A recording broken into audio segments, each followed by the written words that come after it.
Hello friends, welcome back to my channel. আমি সঙ্গীতা, চলে এসেছি সঙ্গীতাস ডেইলি ব্লগে নতুন একটা ভিডিওর সাথে। আর এখন বাজে সকাল 10টা বাজতে গেল। উঠে গেছি সকাল 7:30টার সময়। ফোনটা লাইট জ্বলছে। তো সকালবেলা উঠে গেছি 7:30টার সময়। উঠে ফ্রেশ হয়ে নিয়ে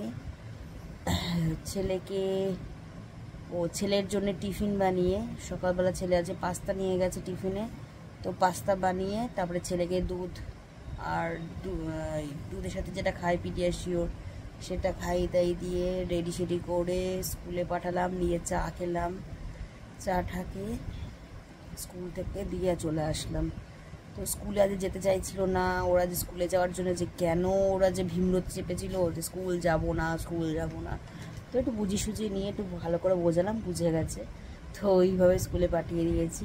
আর কি বলতো, প্রথমত ইংলিশ মিডিয়াম রানাঘাটের মধ্যে এখন 3টে ভালো ইংলিশ মিডিয়াম আছে। তার মধ্যে কি বলতো, সবথেকে পুরনো স্কুল হচ্ছে সেন্ট মেরি আর একটা কনভেন্ট। আর বাকি প্রচুর ইংলিশ মিডিয়াম স্কুল রয়েছে রানাঘাটে, কিন্তু সেন্ট মেরি আর কনভেন্টের মধ্যে আগাগোড়া খুব রেশারেশি চলে। আর দুটোই হচ্ছে টপ স্কুল রানাঘাটে ইংলিশ মিডিয়াম। এখন নারায়ণাটা হয়েছে নতুন। তো একটা ভালো স্কুলে পড়াচ্ছি, সেন্ট মেরিতে পড়ে 3 বছর ধরে। তোমরা জানো, যতদিন আমার ভিডিও দেখছো, টডলার থেকে নার্সারি থেকে এখন কেজি 1, তো 3 বছর ধরে পড়ছে। আর খুব একটা রেগুলার মেনটেন বলতে গেলে, আমি রেগুলারই স্কুলে পাঠাই, খুব একটা কামাই করি না। কিন্তু এই বছর খুব কামাই হয়ে গেছিলো। আমার শরীরটা খারাপের জন্য ঠিকমতো স্কুলে পাঠাতে পারতাম না, একদিন কামাই হয়ে যেত। আর যখনই দেখি কামাই হয়ে যাচ্ছে, সেদিনকে দেখি একটা সিলেবাস এগিয়ে যাচ্ছে ওদের স্কুলে। এটাই হচ্ছে। তাই জন্য বিনা কারণে ছুটি করতে চাই না। যখন শরীর ভালো আছে আজকে একটুখানি, তাই পাঠালামই ঠেলে গুটিয়ে। জানি আজকের দিনটা মিস করে গেলে আজকে নিশ্চয়ই কোনো একটা সিলেবাস পড়িয়ে দেবে।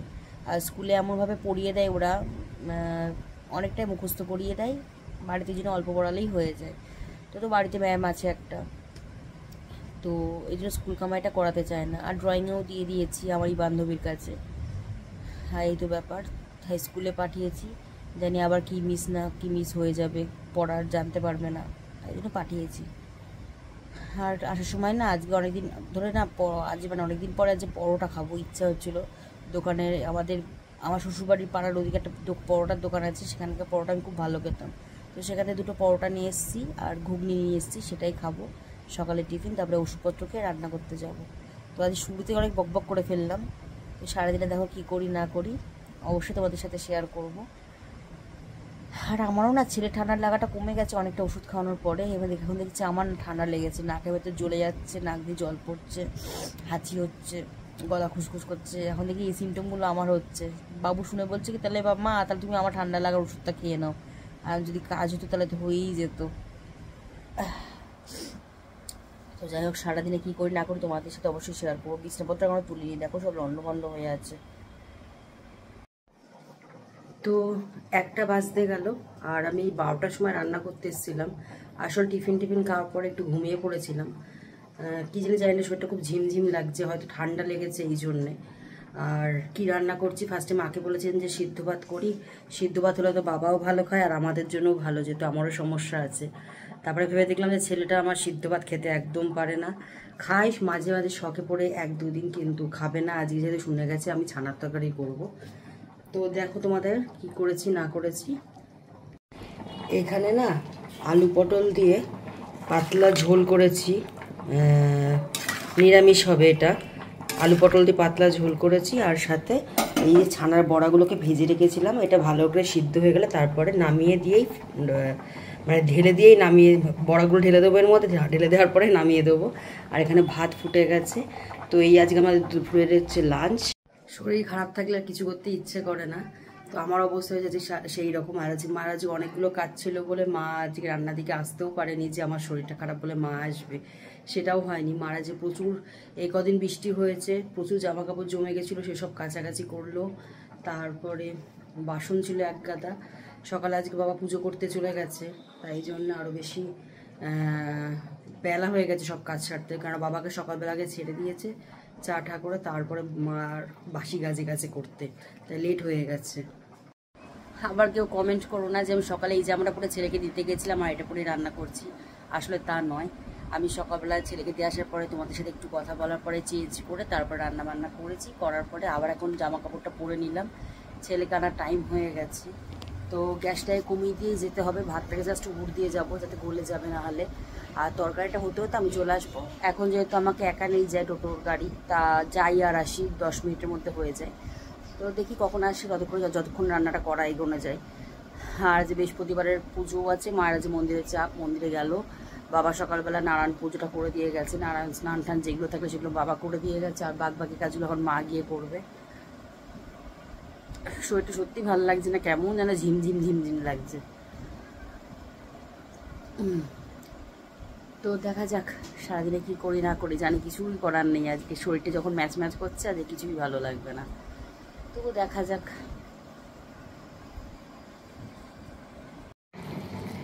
এটা হচ্ছে আমার ছানার তরকারির ফাইনাল লুক। আর টোটো গাড়ি আস্তে আস্তে আমার বড়ার ঝোলটা হয়ে, যেটা বলছিলাম, টোটো গাড়িটা আস্তে আস্তে আমার বড়ার ঝোলটা কমপ্লিট। এটাকে ঢেকে রাখলাম। আর এদিক থেকে ভাতটাও ফুটে গেছে, এখনই নামিয়ে দেবো। 1টা বাজে কিন্তু আমার এদিকে হয়ে গেছে। তো যাই হোক, এটা নামিয়ে নিই। তো ঘড়িতে বাজে দেখো, এখানে 1:20 দেখাচ্ছে, কিন্তু 1:20 নয়, এখন 1:05 বাজে। আর বাবুর ছুটি হচ্ছে 1:15, তা আনতে যাব। আর কি বলতো, স্কুলে বাবু যদি না যায় তাহলে স্কুলের ম্যামরাই বাড়িতে ফোন করে। আসলে বাবুকে খুব ভালোবাসে, খুব দুরন্ত, তারপরে খুব পাকা পাকা কথা বলে, সারা ক্লাসটাকে মাতিয়ে রাখে। এই জন্য যেদিনকে স্কুলে ও যায় না সেদিনকে মানে ম্যামদেরও নিশ্চয়ই ভালো লাগে না, আর ফোন করে। তো আবার দেরি করে আনতে গেলে ছিল যদি থাকে, আবার ম্যামদের সাথে কিছু গল্প করে বসে বসে।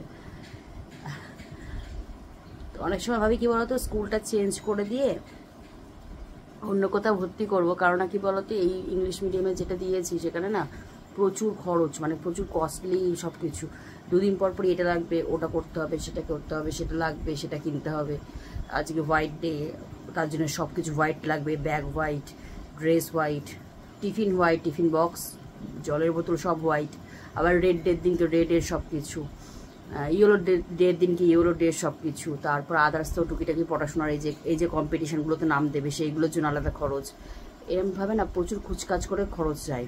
তা ভেবেছিলাম ওই স্কুলটা চেঞ্জ করে, সবাই বলছে এখন রানাঘাটে নারায়ণা স্কুলটা নতুন ওপেন হয়েছে, অ্যাডমিশন করে দিতে। কিন্তু কি বলতো, এই বছরটা যদি আমি ওখান থেকে আবার এখানে নিয়ে আসি, ওর প্রবলেম হয়ে যাবে, 1 বছর পুরো নষ্ট হয়ে যাবে, সেটা চাই না মা হয়ে। আর ও 3টে বছর ধরে এখানে অ্যাডজাস্ট হয়ে গেছে, ছোট্টবেলা থেকে পড়ে ম্যামদের সাথে, তারপরে বন্ধু বান্ধবদের সাথে, তারপরে আশেপাশের পরিবেশটার সাথে অ্যাডজাস্ট হয়ে গেছে। ওকে আবার এক জায়গাতে তুলে নিয়ে আর এক জায়গায়, মানে একটা ছোট বাচ্চা, সে তো একটা এখন চারা গাছের মতো, বারবার এখান থেকে ওর মাটি থেকে ছেড়ে অন্য মাটিতে গিয়ে পুঁতবো, এই করবো সেই করবো, একটা গাছটার প্রতি একটা ক্ষয়ক্ষতি হয়, সেটা ওর জন্য চাইছি না। যেখানে আছে সেখানে থাক, এরকম ভাবছি। 2 মনার মধ্যে পড়েছি, তো চেঞ্জ করবো না, এখানেই থাক, যতটা কষ্ট হোক না কেন করি।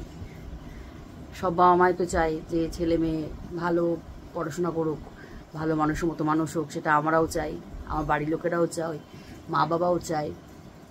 সব দিক দিয়ে ঠিক আছে, চলুক, যতখানি চলানো যায়। আর আমাকে অনেকে বলছে আমার কি অপারেশন হয়ে গেছে কিনা, তো তাদেরকে বলবো আমার সেমি অপারেশন যেটা ছিল সেটা তো হোলির সময়তেই হয়ে গেছিলো, চেন্নাইতে যখন গেছিলাম তখন করিয়েছিলাম। তখন তো পুরোপুরি সার্জারিটা করতে পারিনি, মানে জায়গাটা এরকম মানে চেপে গেছে যেখানে মানে মেশিন ঢুকাতে পারেনি। তাই জন্য 3 মাস ম্যাডাম টাইম দিয়েছিল, 3 মাস ওষুধ খেতে বলেছিল, তারপর আবার 3 মাস পর যেতে বলেছে। তো আমাদের ইচ্ছা আছে নেক্সট মান্থ যাওয়ার। আর গেলেই তো হলো না, প্রচুর টাকার ধাক্কা খরচ। প্রথমত 1 রাউন্ড ধাক্কার হোলির সময়তে হয়ে এসছে, মানে এত 1,000 টাকা খরচ করে এসছে, প্রায় 2-2.5 লাখ টাকা। আবার নেক্সট মান্থে যে যাবো তখনও প্রায় 3-3.5 লাখ টাকা ধাক্কা আছে। এইসব তো ভেবে চিন্তে এগোতে হবে। গেলে যাবো বললেই তো আর যাওয়া হয় না, প্রিপারেশান নিয়ে তারপরে যেতে হবে। তারপরে ছেলের এক্সামের ডেটটাও দেখতে হবে, হ্যাপি ইয়ারলি এক্সামটা কবে আছে, সে সব কিছু দেখে তারপর ডেট ফেলতে হবে। তো আমি নেক্সট মান্থে যাওয়ার প্ল্যান আছে, এরকম কিছু ভেবেছি আমরা সবাই। তো দেখা যাক, যতদিন না অপারেশনটা হচ্ছে ততদিন আমিও শান্তি পাচ্ছি না। তোমরা তো জানো যে আমি কিরম পরিমাণে ভুগছি, সবই জানো। তো এই কি কষ্ট করে করে চলি। আর তো আজকে সারা ভিডিওতে তোমাদের সাথে বক বক করে করেই কাটাচ্ছি, শুধু বক বক বক বক বক বক বক বক। কী করবো, কাজে আজে মন নেই, কোনো কিছুই ভালো লাগছে না, তাই বক বক করেই কাটাচ্ছি। আর নাকটা হেঁটে মরছি, গলা মলা সব ব্যথা হয়ে আছে ঠান্ডায়।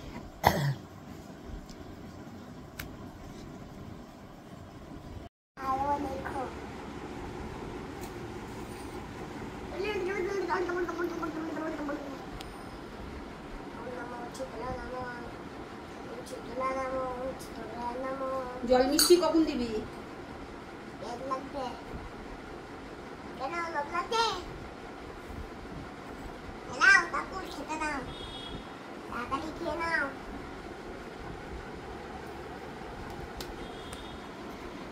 তো এখানে রাত্রের খাবার নিয়ে বসে পড়েছি। সেই দুপুরবেলা ছেলে পুজো দিচ্ছিল, ও স্নান টান করে প্রতিদিন এরকম পুজো দেয়, খেলা চলে, মানে খেলার মধ্যে থেকে। তো তারপর থেকে আর কোনো ভিডিও দিইনি, আসলে শরীরটা আমার মারাত্মক খারাপ। তো রাত্রের খাবার নিয়ে একেবারে চলে আসলাম তোমাদের সামনে। তো রাত্রি বাজে 11টা, আমি এখানে এখন ভিডিওটা এন্ড করতে আসলাম। তোমরা চোখ মুখ থেকে নিশ্চয়ই বুঝতে পারছো, চোখ মুখ ছলছল করছে, নাকে একটু লাল হয়ে যাচ্ছে ডলতে ডলতে। প্রচুর শরীরটা খারাপ বিকেলের পর থেকে, কিচ্ছু ভালো লাগছে না। ছেলেকে সন্ধ্যেবেলা পড়তে পাঠিয়েছিলাম, পড়ে এসছে, ম্যাম মেরেছে, দুষ্টুমি করলো তোমার ওই বাবা, তারা বাবা ভাল লাগছে না। তো যাই হোক, তোমরা জানি না কতটুকু শুনতে পাচ্ছ না পাচ্ছ, জোরে কথা বলতে পারছি না, আমার চোখ মুখ থেকে বুঝতে পারছো শরীরটা প্রচুর খারাপ লাগছে। হাতে যাই না হট করে সকাল থেকে কেন শরীরটা এরকম খারাপ লাগছে এতদিন পর, কিছুই বুঝতে পারছি না। তো ওষুধপত্র খেয়ে নিলাম। আর রাত্রে তো দেখলাই এইটুকু ছেলের পাতের ভাত, ছেলে এক ফোঁটাও ভাত খেলো না। ওর জ্বর কমে যাওয়ার পর থেকে ঠান্ডা লেগেওছে ওরও, সেখান থেকে তারপর থেকেও ভাত খাচ্ছে না।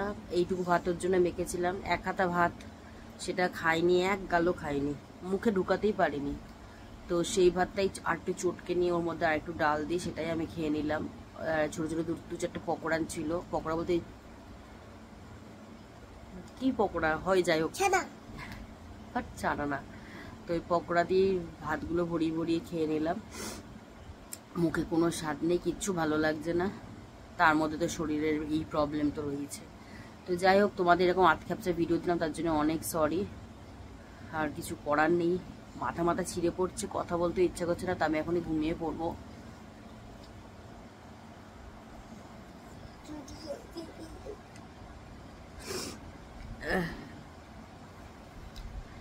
তো সবাইকে শুভরাত্রি, সবাই খুব ভালো থেকো, সুস্থ থেকো।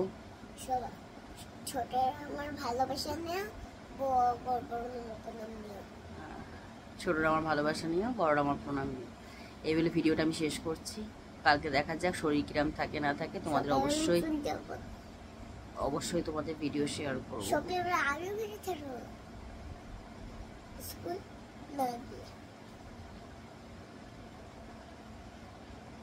ঠিক আছে, রাখলাম, পরে কথা হবে।